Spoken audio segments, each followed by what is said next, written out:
Early voting is happening right now for the primaries. New at 7, we're talking about those significant delays at the U.S. Postal Service. Will they affect mail-in ballots? For weeks now, we've been following these mail problems, and the United States Postal Service says it's because they're working to modernize their mailing system. So joining us right now to tell us if this holdup could affect voters is U.S. Representative Al Green. I appreciate you coming on this morning. I know that from the beginning of consumers experiencing these problems, you stepped in to figure out what the heck is going on.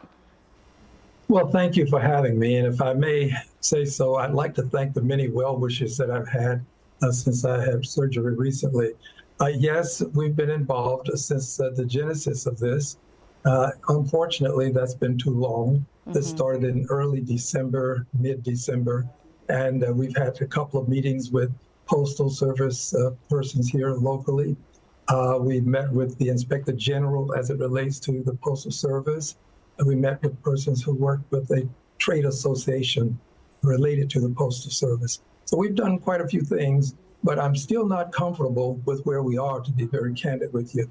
My hope is that things will go exceedingly well, but because I'm a person who takes seriously my vote, I would encourage people to vote early. You just announced that early voting has started, and that's from 7 a.m. to 7 p.m. I encourage people to vote early. I also encourage you, if you can vote in person, to do so. Yeah. Your ballot is pretty important.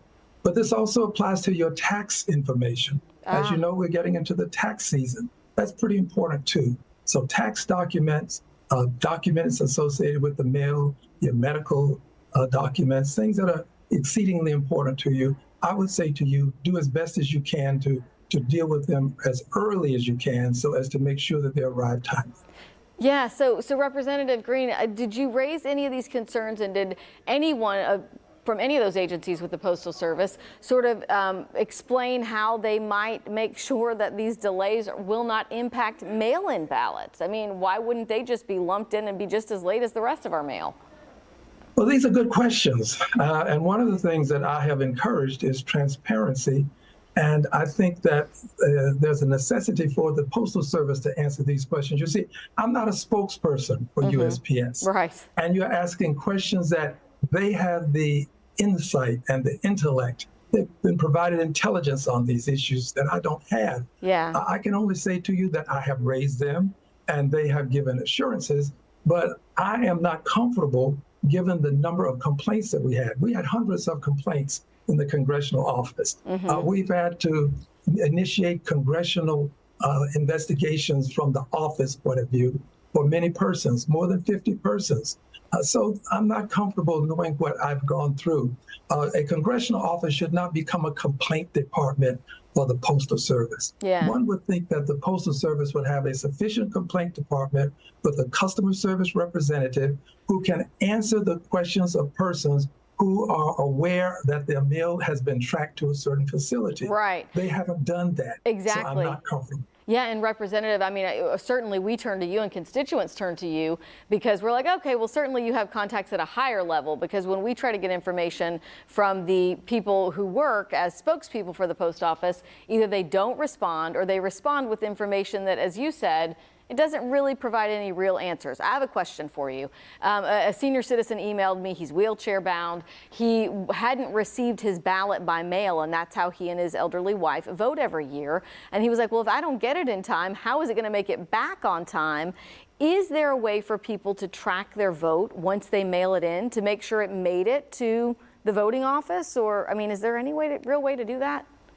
Well, I appreciate you asking me. Again, this would be a great question for the Postal Service to answer. So I'll give you a layperson's answer who is not affiliated with the Postal Service, who is doing as best as he can to do what people expect, and that is give answers. Here's the answer that I would give. Send your ballot if you can so that it can be tracked. I'm not sure that just placing it in the mail means that it will be. I would check with the post office. I have not voted by mail. I vote in person. But I would check with the post office to find out before placing it in the hands of the Postal Service.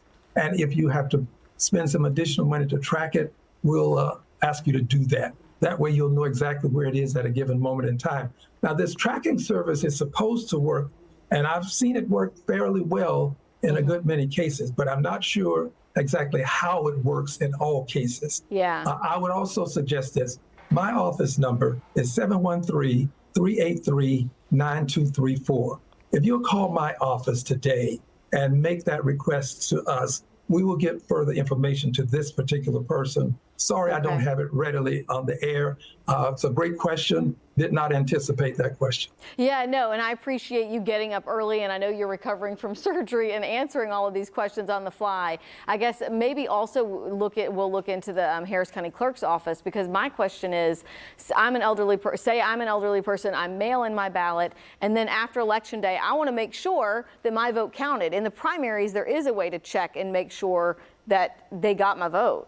Right? I just need to find out. I mean, not that it would make that much of a difference after the election. I mean, what are you going to do about it? But I mean, it's just kind of crazy times. Is there anything I'm forgetting to ask? These are difficult times, and this is one of the reasons why we, Congresswoman Garcia and I, to be very candid, have been engaged in this process, because she and I had a similar experience some time ago, about a year or so ago. And we went through this as it relates to the North facility. So we want to make sure that every person's ballot is counted. This is so important. So this Postal Service process is something that should be exposed to the public. I think that the Postal Service should have a town meeting and let people come forth and ask all of these questions that they have. I think that they should hold a press conference and let all of the members of the press come forward and ask all of their questions and give answers. But they don't. They cannot be a secret society, a closed society, such that they only respond when they have good news, which is what one person told me who's associated with the Postal Service, who's associated with communications. We only respond when we have good news. Well, that's unacceptable. It is totally unacceptable. And let me add this as I close. Today, I'm honored to announce that the Honorable Pete Sessions will be here. He is a subcommittee chair that deals with operations on the Government Oversight Committee. And he's coming here to help us to further this inquiry into what's happening. We will be having some meetings today.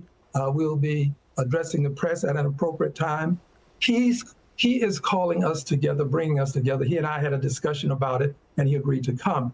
But I would let him give all of the nuances associated with what he will be doing while he's here today. I just think it appropriate to let people know that this is continuing to move in a positive direction as it relates to Congress trying to do its best. But I'm not pleased with where the Postal Service is. And by the way, I want to protect it.